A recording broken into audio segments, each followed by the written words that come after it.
All right, let's talk about something we all see every single day. Those little green claims on our products. You know the ones eco-friendly, sustainable, good for the planet. But what do they actually mean? Well, turns out the entire game is changing, and all that confusing language is about to get a whole lot more straightforward. So picture this. You're standing in the aisle, you pick up a shampoo that says it's eco-friendly. But is it really? For years, it's been almost impossible for any of us to know for sure. And it's that exact confusion that regulators are finally taking on. You know, for decades, it's felt like we're all just trying to navigate this jungle of feel-good claims. And it created this huge gap, right?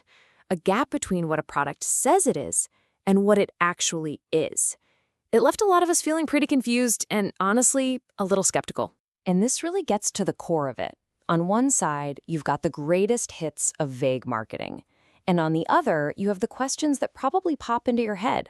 How is it green? Who says so? And where's the proof? For a really long time, brands just didn't have to answer. Well, guess what? That era of just kind of waving your hands and avoiding the details, it's officially coming to an end. Regulators in the US, the UK, and the EU are rolling out a huge crackdown with brand new rules, and these rules have some very serious teeth. And yeah, we're not just talking about another dusty rule book here. The single biggest change is in the enforcement. These new rules are backed by powerful and, believe me, very expensive penalties for any company that gets it wrong. 10%. That's how serious this is. Under new laws in the UK, regulators can now fine a company up to 10% of its entire global turnover for a misleading green claim. That is the kind of number that gets a CEO's full attention fast. And look, this isn't some far-off, maybe someday thing. This is happening right now. By April 2025, the UK can start hitting companies with those giant fines. Then, by March 2026, every EU country has to have these laws ready to go. And just a few months after that, these rules apply to the products physically sitting on the shelves. The clock is absolutely ticking. And it's not just happening in one part of the world. While the tiny details are a little different between the US, the UK, and the EU, the big takeaway is exactly the same across the board. Vague, generic green claims. They're out. Claims about being recyclable or carbon neutral, you now need very specific, verifiable proof. The message to companies is loud and clear. Back it up or shut it down. Okay, so let's roll up our sleeves and get into the specifics, starting with two of the words we see pretty much everywhere, recyclable and green. What do these words actually have to mean from now on? So, in the United States, the Federal Trade Commission, the FTC, has basically said, okay, enough guessing. Here's a number. If you want to just slap the word recyclable on your package with no asterisks, you have to prove that at least 60% of the people you sell to can actually recycle it. It's pretty simple, right? If a brand can show it meets that 60% access threshold, fine. They can use the simple recyclable claim. But if they don't, they have to add a clear disclaimer, something like, check locally, this may not be recyclable in your area. The days of just hoping it's recyclable somewhere on the planet are over. And then there's California, which is taking things even further. A new law there is about to ban that classic chasing arrows symbol unless the material is actually being collected and turned into new stuff in the state. And because California is, well, California, what happens there doesn't stay there. This is going to set the bar for the whole country by late 2026. So what does this all mean for those fluffy words like eco-friendly bottle? Yeah, they're basically done for. That's now a really risky claim. The safer and, frankly, the required approach now is to be super specific.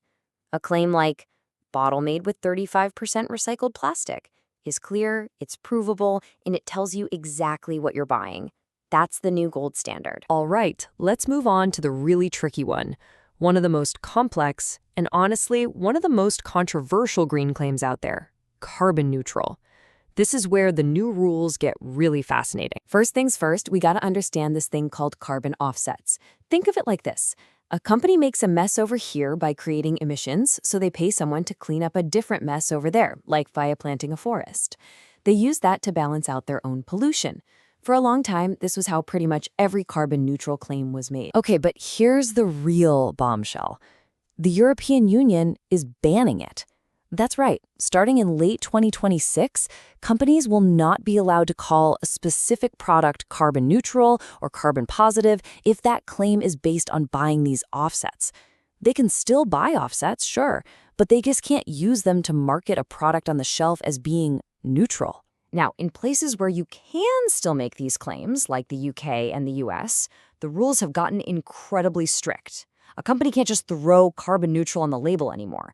They have to tell you exactly how much they actually reduced their emissions versus how much they just offset. They have to show their work, use a verified method, and even tell you if the benefits of the project they funded won't happen for years. So, after all that, all these rules and regulations, what does this actually mean for you holding a product in your hand at the store? What's the big takeaway here? Honestly, it's a huge shift in power. For the very first time, the burden of proof is all on the companies, which means you're not just a shopper anymore. You're now equipped to be a claim detective. And every good detective needs a toolkit, right? Here's a super simple 3-step guide for your next shopping trip. First, be suspicious of those vague words. Eco, green, they're now red flags. Second, check the whole package. If it says recyclable, does that mean the bottle, the cap, the label? A good claim will tell you. And third, demand the proof. If a claim is legit, the specifics, the percentages, the data should be right there for you to see. When you boil it all down, it really comes back to this one simple idea. Specificity is the new trust. A fuzzy, feel-good claim like sustainable pack is quickly becoming a thing of the past. A clear, factual claim like this bottle uses 35% post-consumer recycled plastic, that is the future of honest marketing. And that, of course, leaves us with the big question, doesn't it? We're heading into this new era of clarity and accountability. The rules are clearer, the fines are bigger, and shoppers like you are a lot smarter. So, is this finally the end of greenwashing, or will companies just find clever new ways to play the game? The next couple of years are going to be very, very interesting.